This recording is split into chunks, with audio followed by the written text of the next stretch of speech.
Kris is dealing with some personal issues, including time in a drug rehab. So she moves to a small town to live with her cousin. Now, on the first day of school, she's assigned a locker that used to belong to a student who died under strange circumstances. After a run-in with some of his friends, they all end up in detention together. While checking out the locker, she finds this strange artifact hidden inside. During detention, the teacher takes it and realizes it might actually be worth something.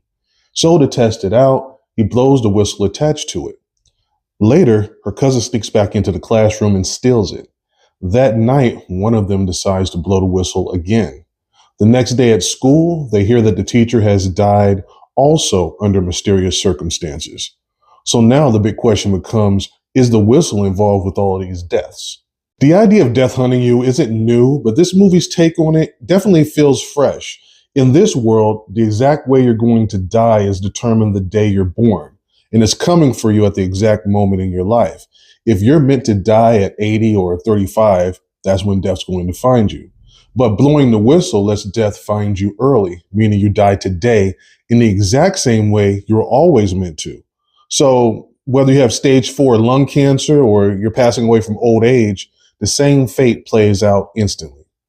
That's really the strength of this movie, watching each person's death unfold and trying to figure out what it represents. My favorite by far was the car accident. It had all that blood and gore, and it was easily the standout moment of the film.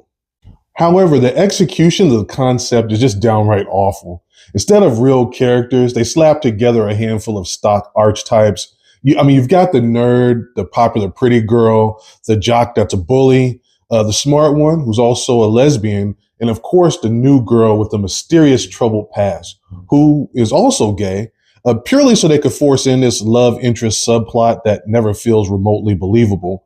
And realistically, let's face it, social dynamics make it incredibly unlikely that this group would ever hang out, let alone instantly form this tight-knit crew ready to Scooby-Doo their way out of a crisis.